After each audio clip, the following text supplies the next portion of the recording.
So the first component that we briefly looked at is the whole issue of the powers of human soul, knowledge, love, and will, and how they affect all aspects of our being and the kind of human beings that we become and the kind of marriages that we create. Then after that, we talk about the prism through which we interpret the whole life. We call that prism worldview. And the worldview is the framework that unconsciously or subconsciously people always use to understand several things, to understand the nature of reality, to understand the nature of human being, human nature, to understand the purpose of life, and to understand the laws that govern human relationships. So it is very important for all of us to know our worldview. So we talk about that for a while. And then we say that we need to categorize worldviews in order to understand them in a systematic approach and understand our own worldview in a more mature way and more comprehensive way. So we identify three main categories of worldview. One category is related to whole issue of power in human relationships, one manifestation of authoritarian worldview, power-based authoritarian worldview, which has been the most common worldview in human history. Human history usually has run according to authoritarian way of looking at everything.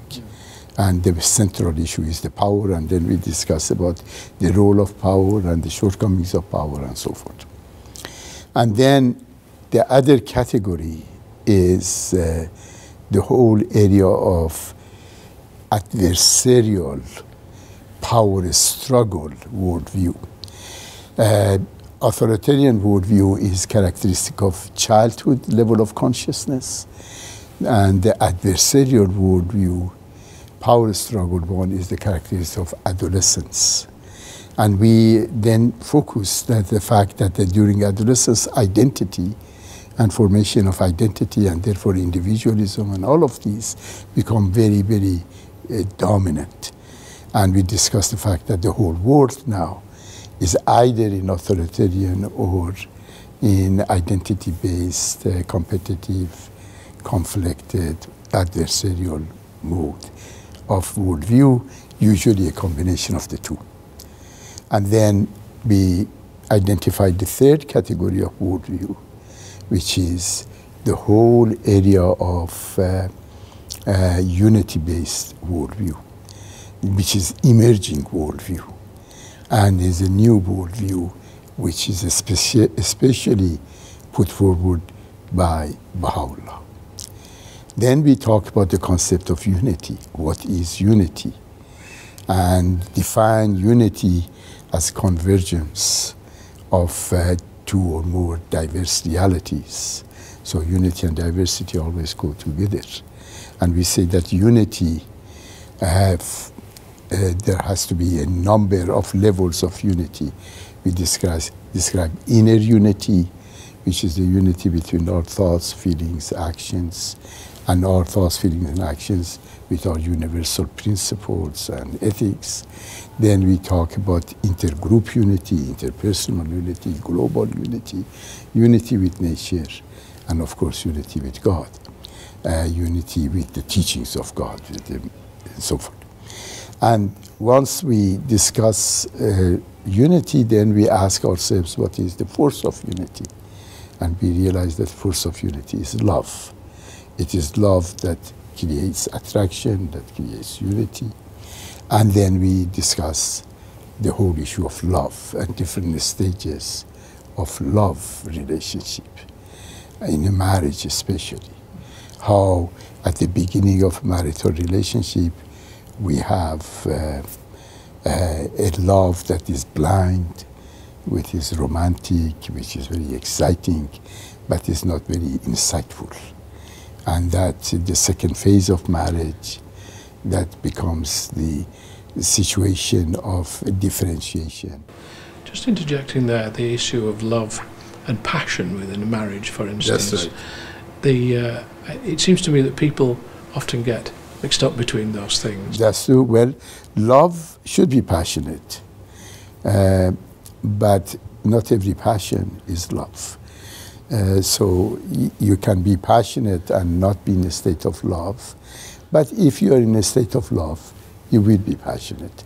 So yeah, you can have one passion without love, but love usually brings about intimacy, closeness, passion, and make it appropriate depending on different kind of relationships.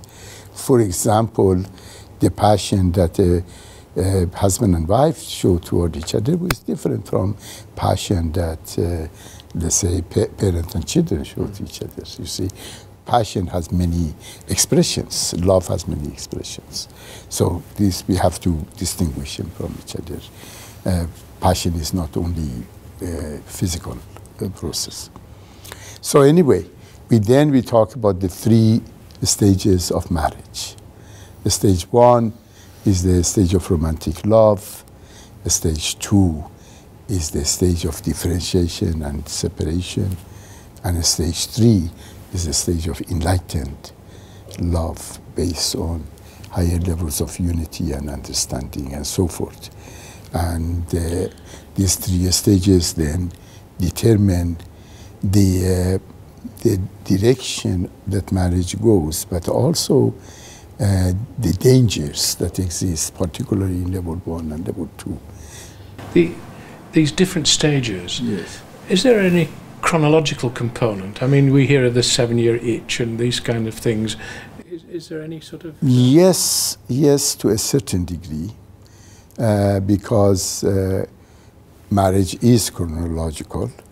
It begins with a lot of passion and a lot of excitement and so forth, and then goes through a period in which people become more preoccupied with themselves and feel separated, and that's when they begin to look somewhere else and so forth. If they are not careful, they can damage the marriage very dramatically if they do that. And what is the core advice at that time? The core advice is awareness. If we know that a marriage goes through several stages, and we know that each stage has its own pitfalls and its own characteristics, if we know that, knowledge is like light. Knowledge gives you a direction. It tells you what's happening. It tells you what's going on. And because you have the knowledge, then you hopefully would act reasonably. If you don't have the knowledge, you may or may not act reasonably. So always knowledge comes first. In every area, you have to know. And the reason that we have this session here is to impart some knowledge. So people know, and they can diagnose and say, okay, our marriage is at level 1 or level 2 or whatever. And then, however, because human beings are living beings, and because life is a constant state of change, you cannot say that every marriage is always in the same level. They go back and forth. People in level 1 sometimes act in level 2 or level 3 and vice versa. And it goes back and forth. It's not always stationary. It's not, you cannot do it completely this way or that way, because we are human beings. We are living beings. We are evolving beings. We are multidimensional beings. And therefore, we at any given time have all 3 of them, but we usually identify where we are depending on which mode of behavior is more dominant. If predominantly we are functioning according to the, let's say, adversarial phase of marriage, then you're at that level and so forth. So that is the essence of this course. And then in the process, a number of issues emerges, issues of parental consent, issues of marriage within the diversity of, race or religion or something. These different questions that people have, which some of them have already have covered in the course, and some of them are going to come now. What is going to come most probably is that I'm going to identify 3 types of families. We have identified 3 types of marriages, and now we focus on 3 types of families and briefly talk about parenting and what children need. And that would be the final segment of the course.